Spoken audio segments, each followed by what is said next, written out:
Hay una pregunta que se está realizando aquí. ¿El conocimiento de uno es poder? ¿Cómo conocerse uno puede darte pues esa apreciación, esa libertad? Entre más uno se conoce, entre más uno puede preguntarse qué hay dentro y qué hay fuera, qué es la realidad. O sea, qué hay dentro de nosotros, cuáles son nuestros límites perceptuales, nuestros límites mentales, ampliamos totalmente el paradigma. Desde ahí yace la búsqueda, desde ahí empieza el querer buscar, la curiosidad, la valentía, la voluntad. La voluntad empieza a nacer después, pero esta nace a base de los resultados de conocerse a uno mismo.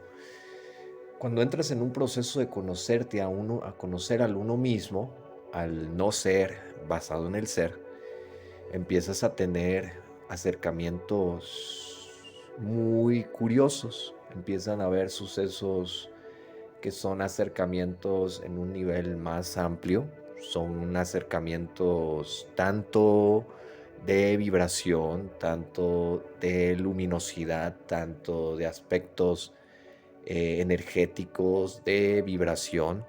Todos estos parámetros parecen ser generales. La mayoría de los pacientes que he atendido en esta campaña de meditación autoalusiva, la gran mayoría tienen las mismas experiencias primarias, estas experiencias de inducción a la meditación.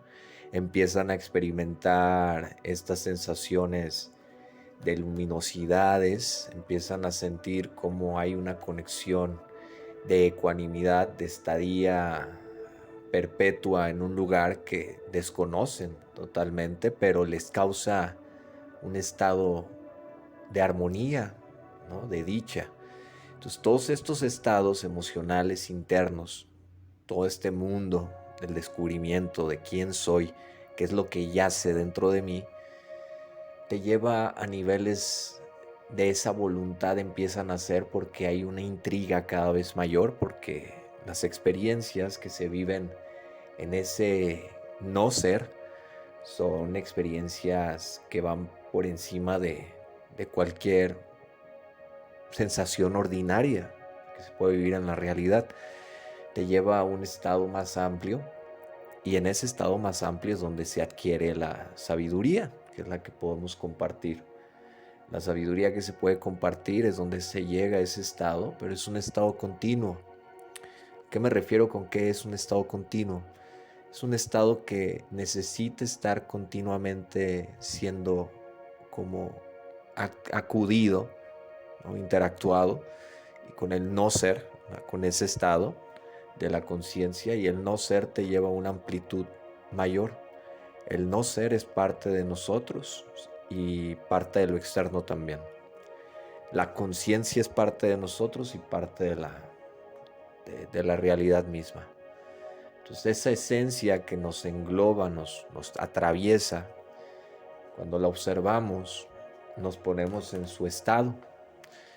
Y ese estado, valga la redundancia, es ecuánime, es un estado de amplitud sin límite. Y es un estado en el cual uno aprende mucho, aprende bastante.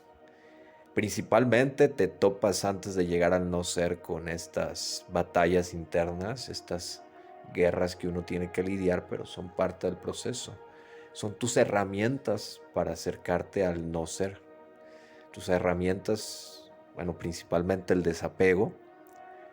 Después viene el estado de confusión y de distorsión emocional, crisis. Entonces empieza a haber batallas constantes porque te estás liberando totalmente, ¿no? Para liberarse de algo que hemos construido. Bueno, no eras consciente, lo construiste con tu inconsciente, pero fue parte de tu creación.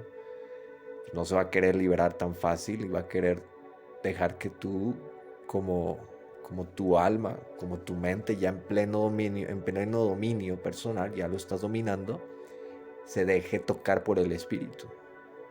porque ¿quién tiene el control cuando no tenemos un contacto espiritual? Nada más y nada menos que esa creación tuya, ese ser que creaste, que algunas, este, algunos filósofos lo llaman como el ello, ¿no? O el él, o el soy, no sé, hay bastantes como le llaman términos, pero todos hablan del mismo individuo. Entonces necesitas dominarlo, necesitas pelear una batalla contra él, pero no en confrontación, sino en aceptación. Entre más aceptemos un duelo, entre más aceptemos algo, el poder que tiene ese pensamiento, emoción, suceso, dolor, va a disminuir hasta que lo lleguemos a tener. No desaparece, la herida siempre está, pero la puedas mostrar con orgullo. Entonces, en los estados de conciencia, el estado del no ser te lleva a niveles de control emocional, de liberación increíbles. Estar en el no ser es la autosanación, la autorrealización y la autocomprensión con un fin en específico de compartir y afirmar un colectivo. Todos estamos en la misma carrera, todos vamos en el mismo camino y necesitamos darnos la mano principalmente.